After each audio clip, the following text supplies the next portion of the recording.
নমস্কার, কেমন আছেন সবাই? পূজা সিল্লি কিচেনে আরও একটি নতুন ব্লগে আপনাদের সবাইকে স্বাগত। আজকের ব্লগটা আমার কাছে অনেক স্পেশাল। আজকে আমার মেয়ের 5 বছরের জন্মদিন।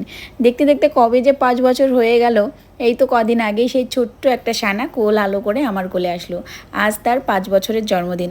তো চলুন পুরো ভিডিওটা আপনাদের সাথে শেয়ার করছি। পুরো ভিডিওটা দেখে কেমন লাগলো কমেন্ট করে কিন্তু অবশ্যই জানাবেন।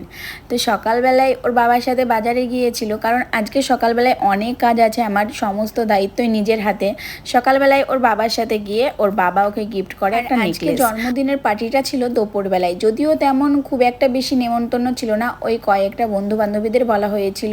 ওর জেদের জন্য খুবই ছোট করে জন্মদিনটা করা হচ্ছে। প্রথমে ভেবেছিলাম কিছুই করব না, তারপরে ওর আবদারে ছোট্ট করে একটু অনুষ্ঠান করা হয়েছিল। তো সকালবেলা দেখো, এদিকে সকালবেলা যে টিফিনটা সেটা আজকে ভাতই করা হয়েছে, আর এদিকে সকালবেলায় রান্না হয়েছিল ইলিশ মাছ, তার সাথে হয়েছিল ডাল আর ভাত।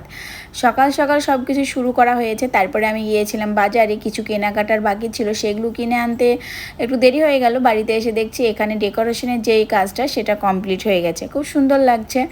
আর আমাদের বাড়িতে জায়গাটা অনেকটাই ছোট, তার জন্য ছোট্ট করে বেলুন দিয়ে সাজানো হয়েছে। এদিকে আমার বান্ধবী চলে এসেছে। আমার বান্ধবী এসে 2 ঘন্টা বসেছিল।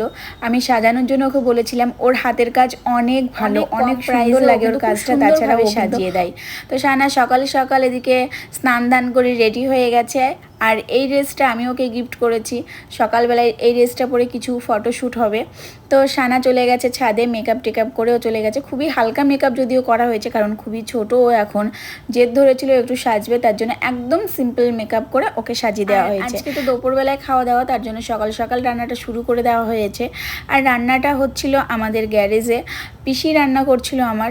আর এদিকে মা করছিল পায়েস, ওপরে রান্না করছিল, কারণ পায়েসটা একদম নিরামিষ জায়গাতে করা হচ্ছিল, তার জন্য ওপরে রান্না করা হচ্ছিল পায়েসটা।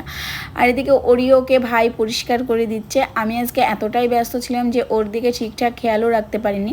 তো ভাইকে বলেছিলাম তুই সকাল থেকে ওরিওর খেয়াল রাখবি। তো ভাই সকাল থেকে কিন্তু ওরিওর খেয়ালই রেখেছে, আর ওরিওকে নিয়ে ঘুরে বেরিয়েছে।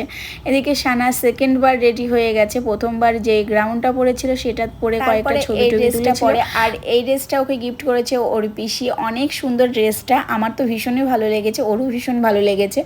তারপরে ও ছবি তুলতে চলে গেল ছাদে। আর এদিকে আমার রেডি হতে হতে বারবার বাইরে যাচ্ছিলাম, তার জন্য আমার রেডি হতে অনেকটা সময় দেরি হয়ে গেল। আর আমি সাথীকে সময় দিয়েছিলাম মাত্র 40 মিনিট।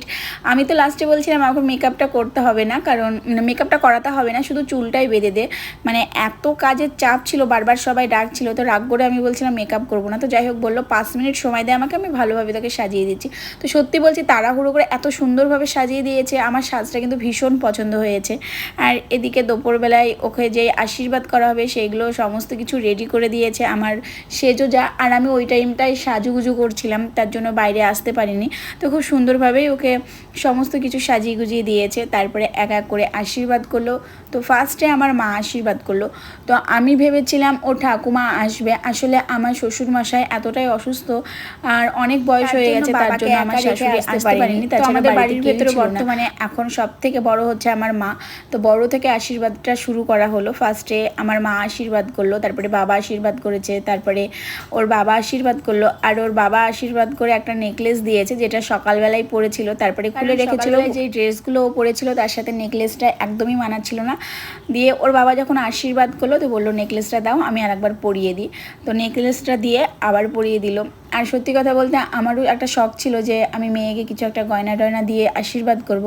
তোর বাবাকে বলেছিলাম, আজকে বৃহস্পতিবার, তার জন্য ওর বাবা কালকে ভুলে গেছিলো, আজকে আর দোকান খুলেনি, তার জন্য আনতেও পারেনি।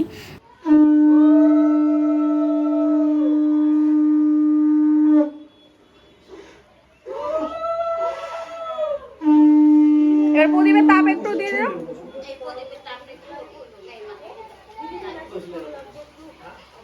ওর ঘাড়ে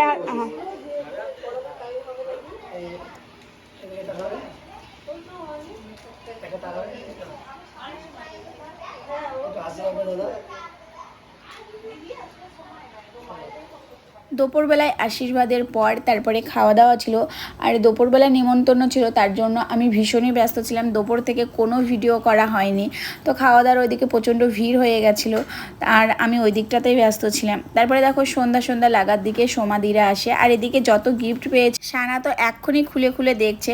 আসলে গিফট খুলতে সবার ভালো লাগে, তো ও অনেক ছোট, ব্যাপারটা বুঝতে পারি না। আমি বলেছিলাম তুমি রেখে দাও, পরে খুলে দেখো, তো ও বললো না আমি এখনই গিফটগুলো দেখবো। তো বাড়ির যত বাচ্চা আছে সবগুলো একসাথে গিফটগুলো খুলতে শুরু করে দিয়েছিল।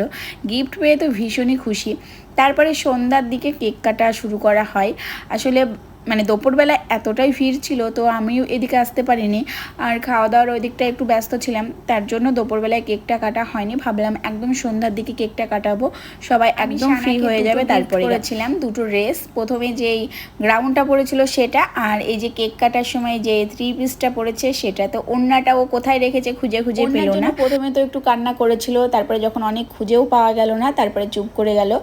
আর এদিকে আমি ভেবেছিলাম কেক কাটার সময় ওকে একটু সাজিয়ে দেবো। সারাদিন এত ফটোশ্যুট করেছে আর এতবার চেঞ্জ করেছে, ওরও আর ভালো লাগছে না। ধরো তুমি হাত ধরো, এই দাঁড়া, এই হ্যাপি বার্থডে বলো সবাই। না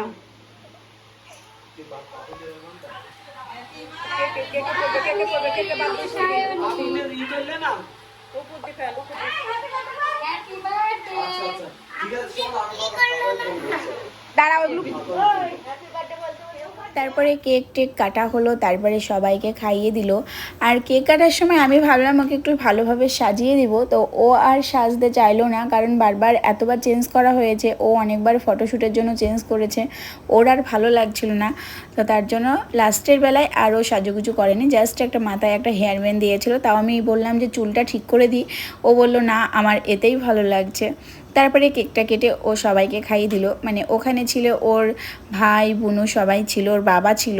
তো কেক টেক খাইয়ে তারপরে কিছু ফটো তোলা হলো। এখন রাত্রিবেলায় দেখো কেকটা কাটার কিছুক্ষণের মধ্যেই সমস্ত কিছু লন্ডভন্ড করে দিয়েছে। বাড়িতে বাচ্চা থাকলে যা হয়, কত সুন্দরভাবে সাজানো ছিল, ভাবলাম লাস্টের দিকে ছবি তুলবো, সেটা আর হলো না, সমস্ত কিছু একদম লন্ডভন্ড করে। আপনারা সবাই সায়নীকে আশীর্বাদ করবেন, ও যেন ভালো মানুষ হয় বড় হয়ে।